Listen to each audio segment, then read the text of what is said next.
Hello to you all. A very warm welcome to this Zenith International webinar to tell you more about the Global Dairy Congress coming up in June and to talk about global dairy trends.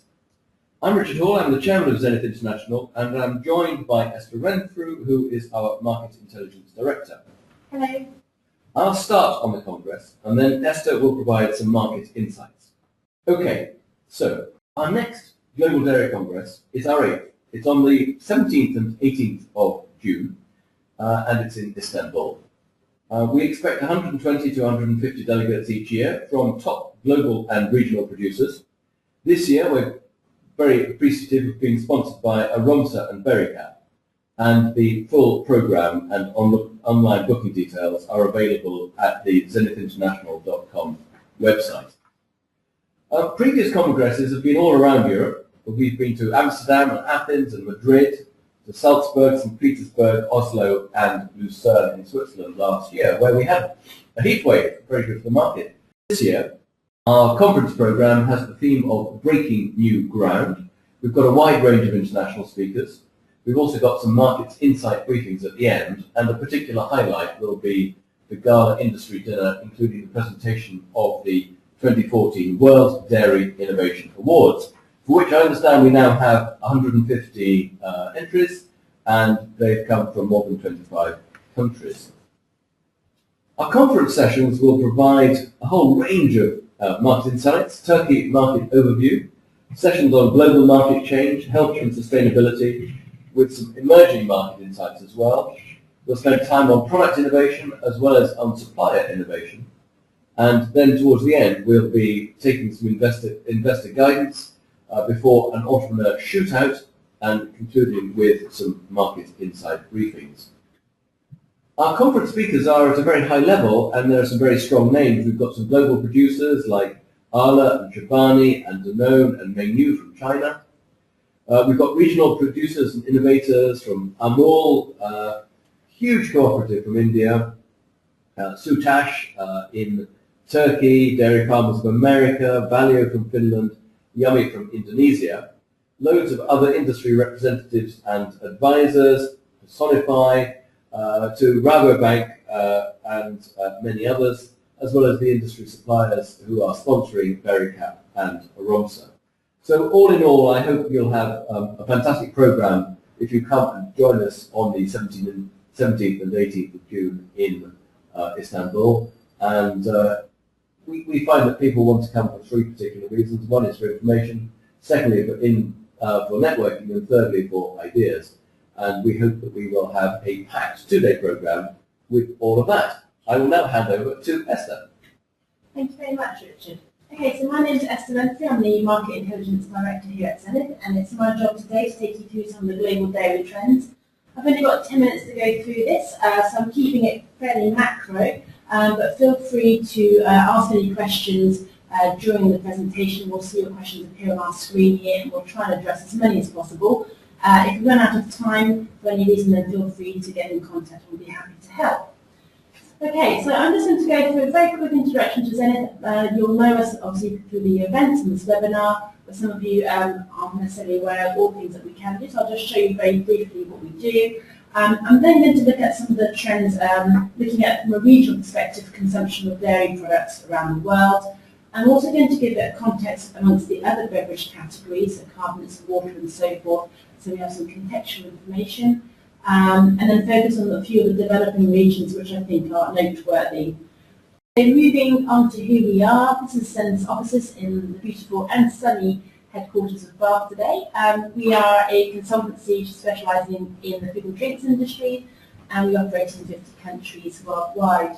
We've got a core staff based here in Bath, and we have a large network of on-the-ground analysts throughout the world, covering in excess of 70 countries, with very specific specialist expertise.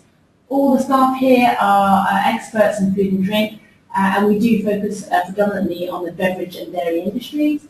We've got a commercial team dedicated to researching all these markets and providing clients with advice and opinion and so forth.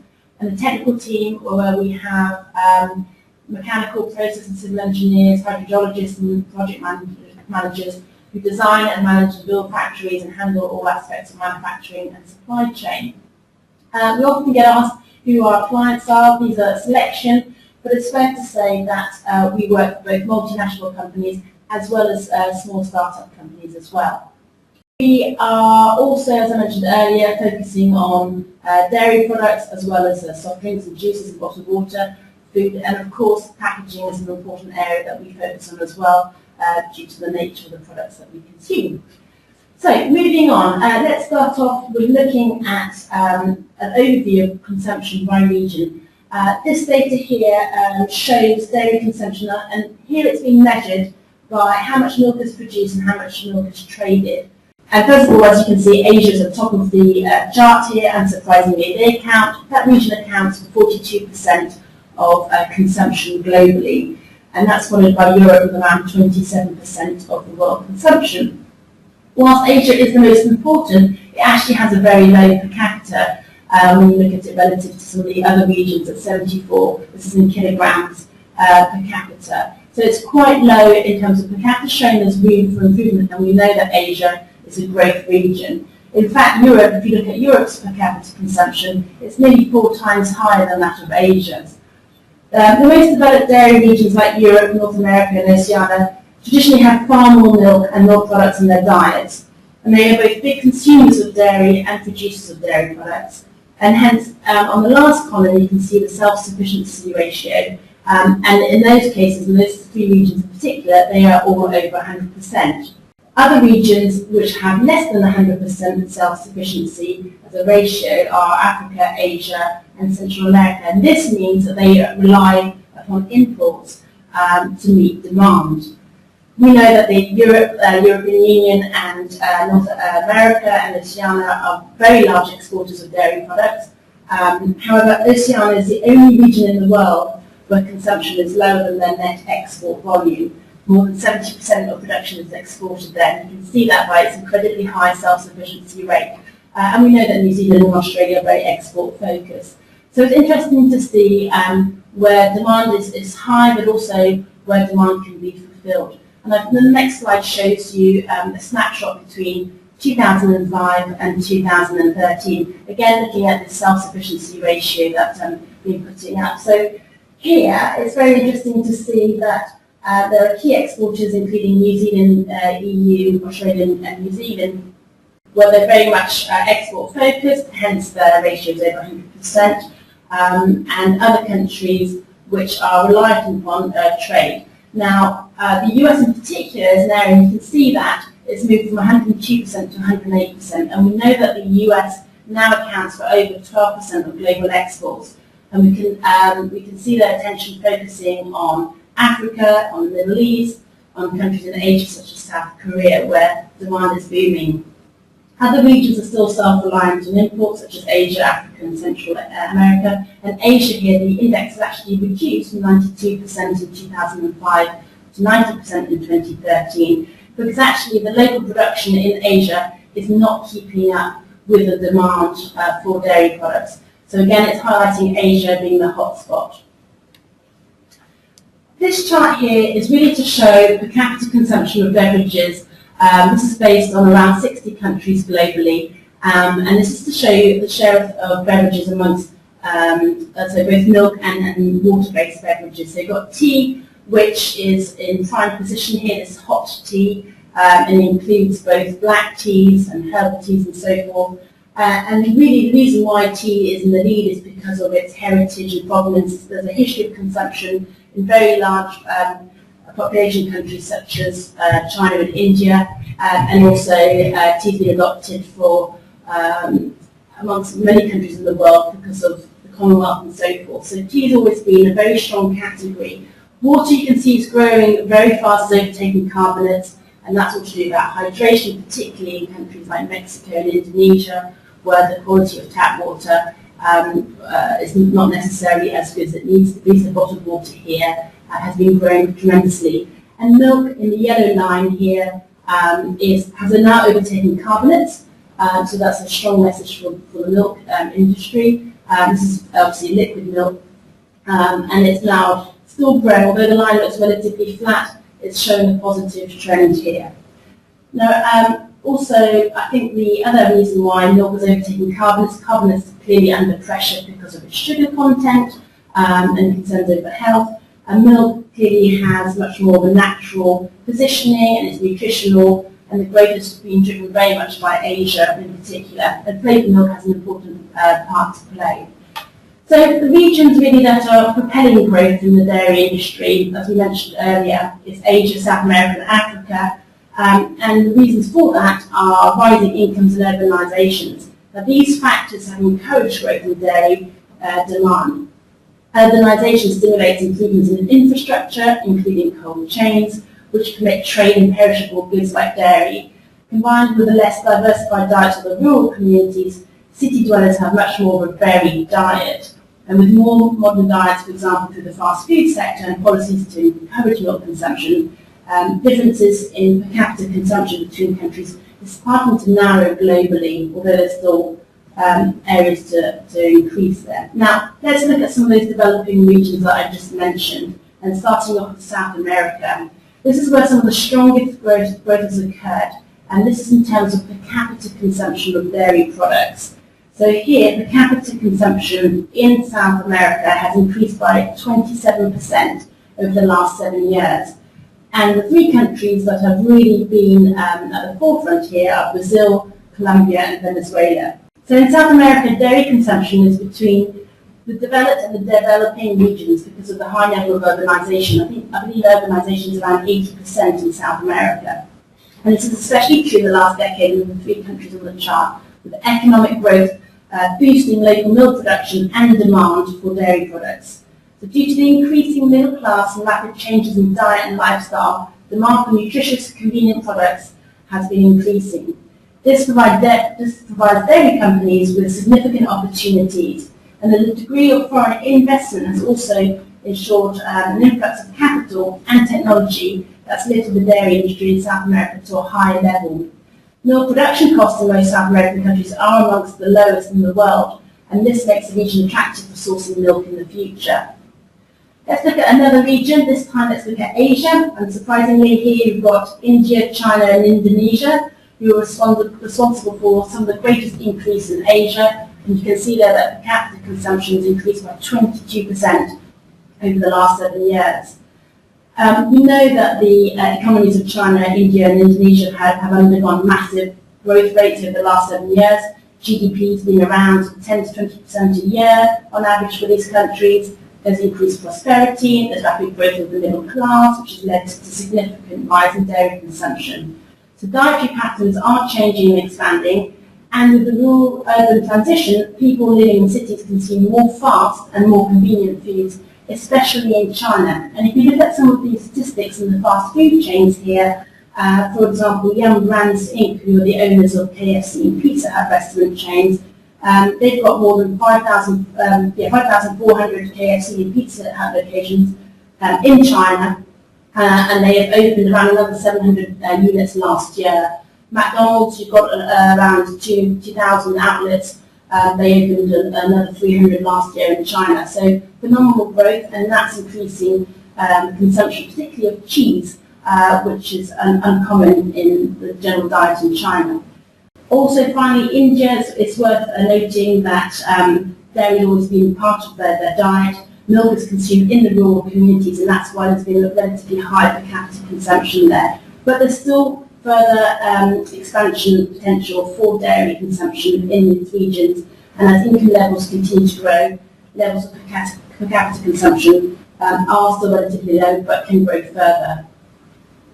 And finally, Africa. A lot of attention has been paid on Africa, and here we've seen 16% growth in per capita, and there's Egypt, Kenya and Algeria here who are really propelling the growth there. It's still very low per capita consumption here, and Africa still faces challenges since infrastructure for transportation is often insufficient and refrigeration and energy are generally lacking. So the continent is experiencing also sharp fluctuations in milk production during certain seasons of the year, and that really depends on the weather. And a good example of that is Kenya, which has had huge milk quantity fluctuations over the last decade. But the situation in Africa is gradually improving due to growing investment, and the strong economic growth in Africa has been accompanied by emergence of a sizable middle class and a rapidly growing trend towards further urbanisation of African cities, which has propped up demand for dairy products. In Algeria and Kenya, in particular, the urban population has increased greatly. Milk consumption actually is very high in Algeria compared to other African countries, and that's because of the high level of urbanisation and also the long tradition of dairy product consumption due to its historic ties with France.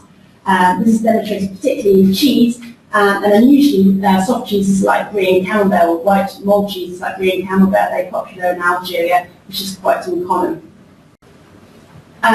Finally, I'd like just to finish with some outlook. Now, we know market volatility is going to continue going forwards, and it will remain a constant in the dairy industry, and that's due to the weather and the variability of milk supply and so forth. But we know that production is growing at around 2% a year. Global demand is also continuing to grow, and it will be underpinned by the emergence of economies in Asia, as well as Middle East and South America and so forth, as mentioned earlier. So it's a positive trend there.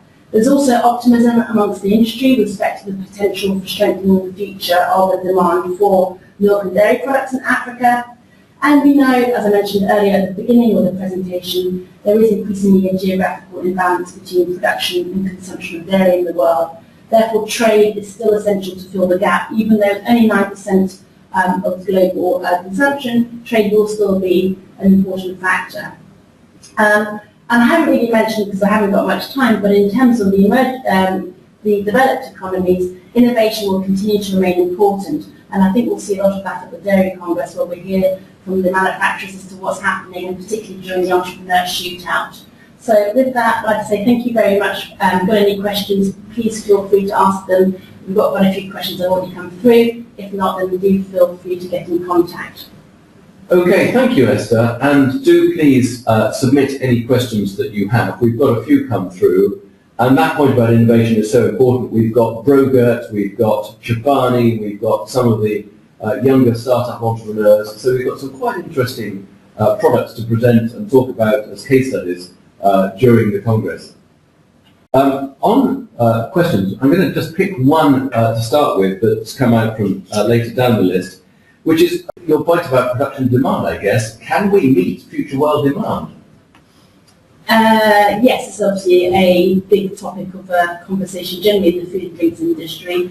In the dairy world, there is a view that there is capacity, but there needs to be investment, and particularly in key regions. You can see that there's a lot of investment in China in terms of production and farms. So there is obviously a lag between setting these up, but there's certainly a move towards trying to enable to meet that demand and making sure that food supply is met. Okay, one or two on product sectors. What about flavoured milks? I noticed, and I hadn't spotted this before in your chart, the milk growing past carbonated soft drinks, and that's very significant. But I also noticed that you added in flavoured milk. What's happening to flavoured milk was the question. Okay, flavoured milk. Obviously, this is that was combined in the milk chart that I showed earlier, and that's really poised to become one of those growth engines for the industry. And we're seeing consumers really who want to not compromise on taste, but they're also interested in health and convenience. And flavoured milk seems to fit into that alternative sort of beverage category. So particularly in Asia, where there are school milk programs, and where mothers are particularly want to ensure that children are having calcium, but also that their beverage is fun and full of flavour, then flavoured milk's got a great role to play there, and undoubtedly we're seeing good potential for that category. A question from me actually about flavoured milk for adults. Is this all flavoured milk for children, or will we see flavoured milk for adults? There are some flavoured milks for adults out there. The general focus has been on children, but the adult category is not one to be overlooked. Certainly take the UK, for example, we've got brands that are very much targeted to certain adult categories. It's about making that beverage an alternative beverage of choice compared to perhaps the more sugary or other sort of deemed unnatural sort of beverages. And I think that's where dairy can play very strongly on its inherent functionality. I know you're a fan of protein drinks, but the next question actually isn't about that. It's about Greek yogurt and what's going on there. Is what's going on in the US going to spread? Well, Greek yogurt, I mean, what a story that we've seen over the last few years, particularly with Chobani and then others following suit. You would have thought we'd seen such tremendous growth in developing economies. Greek yogurt, well, we've seen that over the last year or two, sort of the launches in the yogurt category, around sort of 10-15% of those have been in Greek yogurt. Greek yogurt, again, has attributes of naturalness, it's got high protein content, it's healthy, it's thick, it's creamy, it ticks a lot of boxes. So consumers have jumped into that bandwagon and have understood its properties, and also it's an indulgent product as well. And I think we can't always overlook that, because consumers do want to enjoy their food and they want to take pleasure in that. So Greek yogurt has fulfilled a need that was missing, and I think what we're now seeing is increasing range of formats and flavour options. We're seeing with probiotics and different types of fat content and so forth, and there's a lot of diversification in the Greek yogurt area, and I think that will continue to grow certainly in the next 5 years. Third one on product sectors, about you mentioned cheese and China. What's going on in cheese? Is cheese a big growth area for Asia, or is that going to be a big growth area elsewhere? So cheese in China is certainly driven by the food service industry, without a doubt. It's not been something that's been common to the Chinese palate, but they've been introduced through fast food service, and that's where we're seeing tremendous growth there.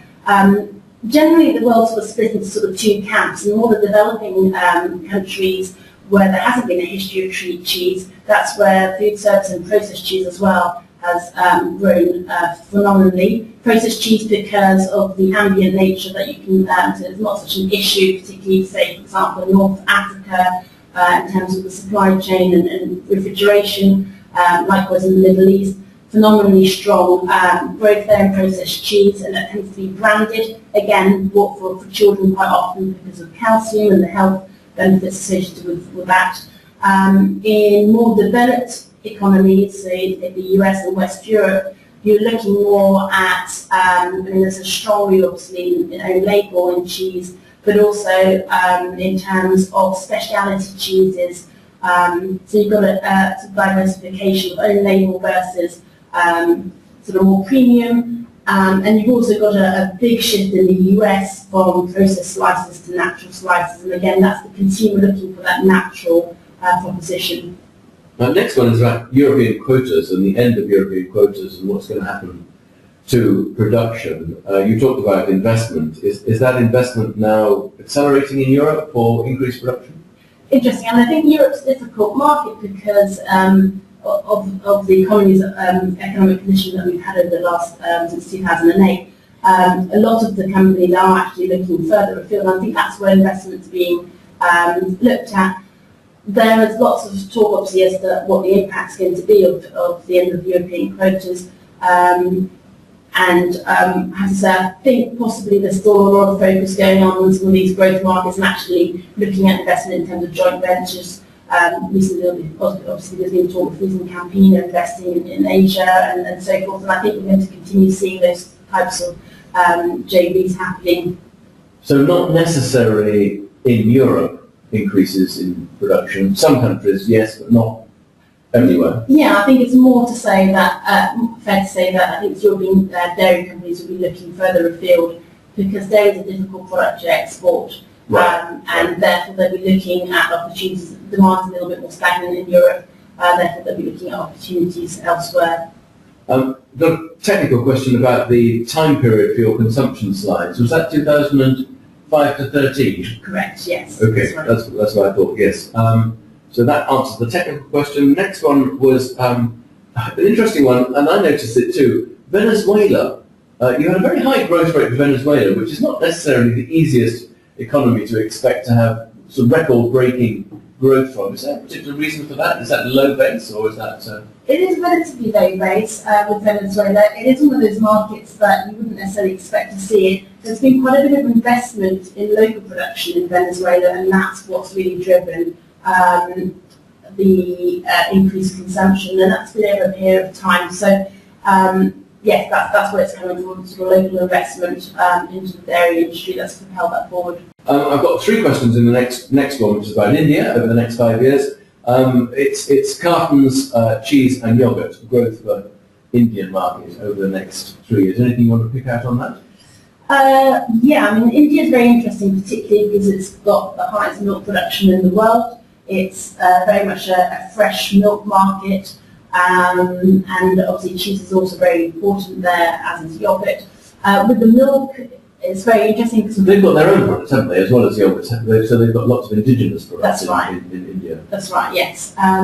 So again, the dairy is very much culturally driven, so history and legacy in terms of consumption is very key. I think what you're going to see is perhaps a shift in the change of how milk is delivered at the moment. A lot of fresh milk is delivered in pouches in India, and I think with urbanisation, there's got to be some sort of change perhaps in the packaging there. I think we'll see something over the next few years as to how the industry there will change, and that will be phenomenal.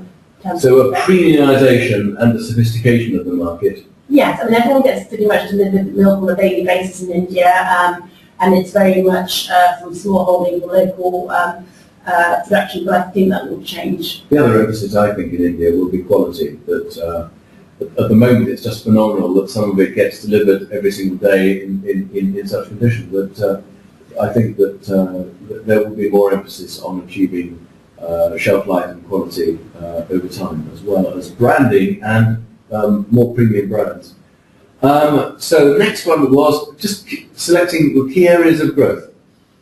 Yes, we've actually just recently done a survey and published a short report on sort of innovation in the industry. We've picked out some of the sort of main opportunities that we think are prevalent in this industry. So I think obviously there's a demand for more low-calorie products out there. So we're seeing dairy products with natural sweeteners such as stevia being used. That's something that we're seeing as a trend.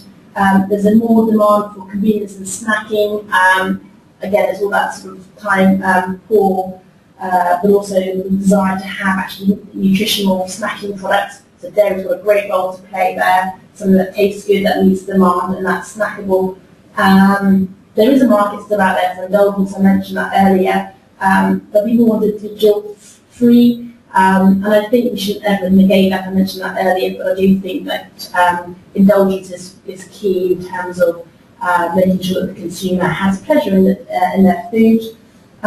More natural would be another area that I think is important. So consumers are looking, particularly after the horse meat scandal in Europe, they're looking for provenance and understanding the heritage of the product and the provenance and all the naturalness of the product. So I think that's something that's definitely in favour for dairy. And lactose intolerance to a degree, I think we're still seeing that as a growth area. It's still quite niche, but there's still products out there that are coming out on a regular basis fulfilling that need. I think we should probably end there because you've touched on growth, you've covered the ground on the world of dairy trends, and we've talked about our Congress. So thank you, Esther. Do come to our Congress, 17th to 18th of June. We'll send you details of the slides and of the Congress after this webinar. Thank you all for attending, and thank you for your many, many and varied questions, and good luck with the coming season for sales.